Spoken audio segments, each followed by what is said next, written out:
Hey Coach, this is Eric Saunders, and we are back with our practice series, and we are doing day number 3, and day number 3 of no pads.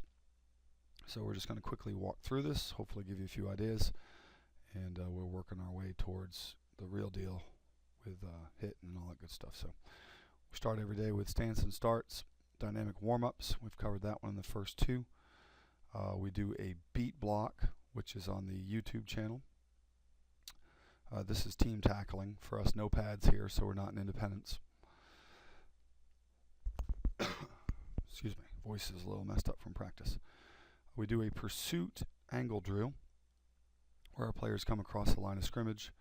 They break down and they pursuit at the proper angle, and we actually do that as a BGO drill. Now I'm just going to take a moment and just diagram that. And I'll start my slideshow from the current slide. Yeah, that's fine. Okay, so, darn it. There we go. Marker. So we have our guys come across the line of scrimmage on ball movement. You'll have a coach with a ball right here. You'll have a coach right here. And everybody's just checking. These guys are going to come across. So the goal is to read the ball, to plant upon cue or upon whistle. So they're going to fire across. Coach here is going to blow the whistle once he sees everybody's fired off properly, and then they're going to take the proper angles. So the closest to the ball is going to plant, break sideways. This guy's further away, so he knows he's going to break at this angle. This guy's going to break down here, and this guy's going to bail because he was way backside. So it's pretty easy to drill to do. Let me get rid of the ink here. And if you're smart, you'll line up your kids in the middle of this, have a second set of cones over here, and once you're done going this way, just move your kids to the other side, move your bags down, and then you can go the other way. So that'll save you from having the aggravation. You also need to keep the guys in the middle and bring them up to the cones, or else the lines get in the way of the guys running back. So it's a good drill. Helps the guys learn to sink their hips properly, learns to turn and take the proper angles. And let's see if I can close out of this. There we go. Escape. So, okay. So that is pursuit angle tackle. We do a back pedal to plant angle tackle, which is pretty similar. We just have the guys back pedal, plant, and they'll either come straight, forward, or left. Use the bags 1 or 2 yards to left or right. Same kind of thing for your cornerbacks, linebackers. It might have been reading initial pass. Just a quick back pedal, come up and tackle.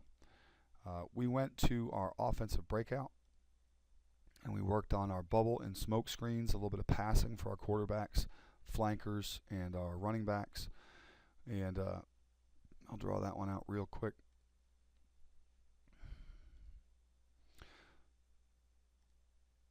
So with that, we had quarterback here, 2 here, flanker here, quarterback here, 2 here, flanker here, cornerback, cornerback. So the quarterback, we have a hand signal. So the quarterback would either give the hand signal for bubble or smoke out here. If he gives the signal for bubble, flankers down, work stock block, and 2 back is going to do the bubble. We're in a shotgun here. Coach is simo snapping. You can bring your real center over and get some reps at snapping. Snap. We had a running back on either side for our inside zone read play. These 2 guys would just kind of come through, and this kid would just give a quick fake, throw the bubble. Over here, if it was a smoke, your 2 is down right here. Flanker is up for smoke. Make the fake and throw it out there. So nothing overly complex. And I cannot get out of here. Here we go. Good.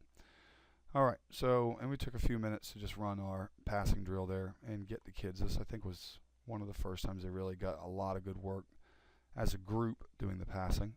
Our offensive line went down and worked on their pass blocking progressions. It says release on bubble and smoke. I don't think we got that far. Normally on bubble and smoke, you're going to hold it for 1/1000, and then they're going to, your play side of the play is going to roll out to the second level. So I know we did work on their steps. It's the first year for pass blocking mechanics for a lot of these guys. And so they spent pretty much the whole session working on pass blocking. And I will be uploading some of that pass blocking steps and technique over the next 2 weeks as we start to hit on Monday, and we will be filming our practices and start loading all of that up to the internet. That will probably be premium content if I had to guess. Went from there, went to team offense, basically ran the bubble. We went through our audibles, our Tom and Frank. We just basically have, we identify the Mike and then we identify Tom or Frank. Well, Mike is a middle linebacker and everybody knows that. Tom and Frank are nobody. Tom is we're going to audible and Frank is we're not. So if the kids hear Frank, everything else that happens is fake. So our offensive line will point to the wrong guys. Our quarterback will point to the wrong people and say a color that has nothing to do with anything. And then they'll just run the play that was called in the huddle. If he calls Tom, we have a couple of checks. And they make the checks, and that's it. And off they go and run the audible. So this was the first night of working audibles. It's a little painful. But if you have an older team and you don't have audibles, and we're junior peewee, so we're 10, 11 for the most part. That's old enough for them, and it's just like going on 1 or going on 2. If you practice it, they'll do it. So, and if you have a good quarterback and he's smart enough to recognize you have an advantage on the outside. We have 2 receivers on the outside, so if they don't send anybody out to cover them, then we'll check to a bubble screen or whatever, or smoke, and we'll throw that out there. And that'll get them thinking. So we ran those sets. We ran through, and we also ran back and ran our inside zone reads and a few other plays just to get them used to running them. And we got out of team offense after that.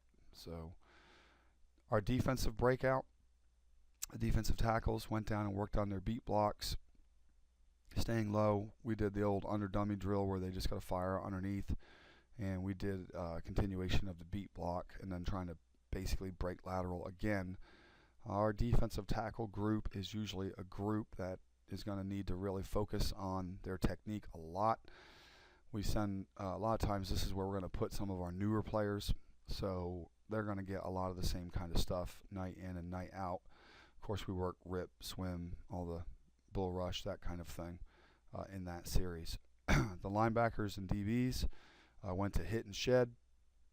They were chopping, hitting defenders with their shields, and then they were coming off of that and wrapping up their running back. And I take that back. This is the 3 bump drill where they shed 2 blocks and then they wrap up the third. So we had, I'll just draw that one out real quick.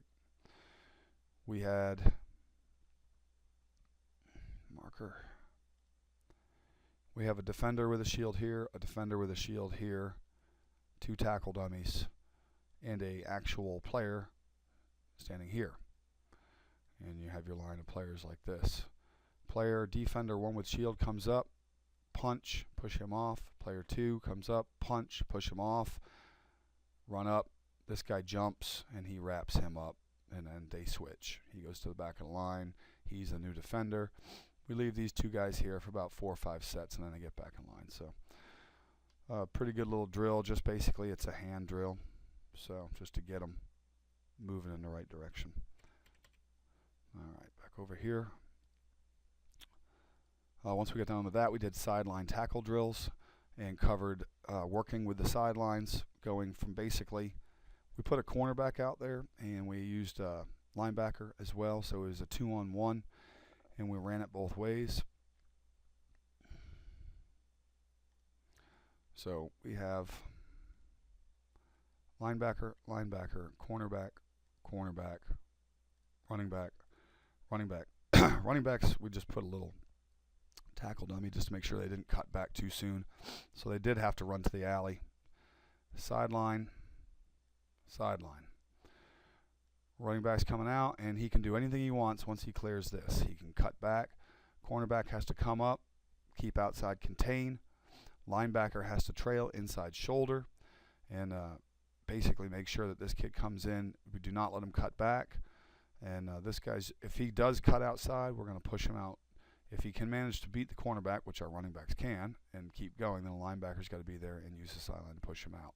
So we had no pads on this, but it's really good for the linebackers to remember to keep inside shoulder responsibility, because in youth football it is pretty common to see this like that. And so you want to make sure this guy's trailing inside shoulder the whole way, and they were able to just get on him and hold him up. So that worked very well.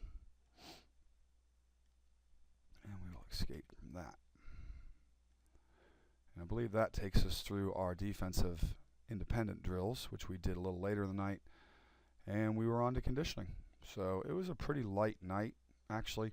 We did do a cool drill. We did our fumble recovery for touchdown drill, which is a lot of fun, and there is no way for them to do it without running like crazy.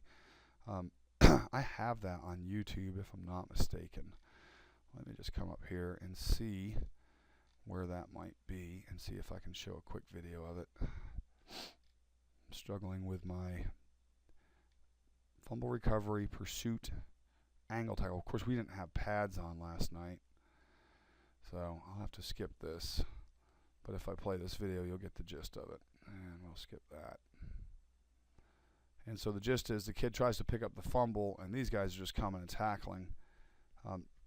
Normally we have the kid has to come around the corner and try to get him. So if we watch this, these guys are coming. You can see the inside line here is tacklers, and these guys' lines are trying to pick it up, scoop up the ball, and run, which I know a lot of coaches that are hearing that are probably thinking, well, we wouldn't try to pick up a football and run. Well, this is not about picking up footballs and running so much as it's about getting linebackers to plant and chase. And so, of course, without actually having to tackle them, it just turns into a foot race. And so I'll run this from here, grab the marker. We have, and I think the other night we did tacklers here, we had the bags here, linemen here, and then we had the same thing going the other way, just like that. So coach is right here. He's going to roll the ball. This kid comes up, picks it up, and then we've got about a 30-yard sprint down to here. This guy has to run, plant, and try to catch this kid. They should be catching him somewhere around the 25-yard mark if you're doing it right. If you find that kids are catching, like the linemen are not able to scoop up the football, and the running back is already on them by the time, because they'll keep cheating. Basically, just move your running backs back. Move them back to about 10 yards. That'll give the linemen plenty of time to catch the ball and get running. And it is a lot of fun. The kids have a blast. They really do enjoy doing the drill. It's something that a lot of people are laughing during the drill. So, you know, that's what, if you can have a drill where people are laughing while they're running, then that is a winner. So I'm going to go back and put this. And then once we've done that, we do change it. Let me get back to my pen. And we tell the running backs now they get to run. So, and we move them. Now the running backs come over here and the linemen come over here. But instead of the linemen having to chase this way, the linemen can just run right out, run right into the middle. So they think that that's funny. And then, of course, what happens is the running backs get the ball. They run up about 2 or 3 yards, and then they put a move on them, and they usually run right around them, which is good for the linemen because they need to realize, you know, good athletic position for tackling. Some of you younger kids just don't know, and they start realizing what's going to happen in an actual football game when they run up to somebody. Is the guy's basically going to juke them, and they need to learn to break it down. So it's more fun than anything. It's a fun conditioning drill, and if you torture your children with conditioning, you will find that they will not want to do conditioning ever. If you mix it up a little bit and give them a break once in a while, then when you ask them to work hard, they will work hard, but they'll realize that, I mean, they're out there to have fun. So, all right, and we recapped, broke it down. It was a pretty simple night, actually, so not too much to talk about on it, and hopefully you got an idea, too, out of that.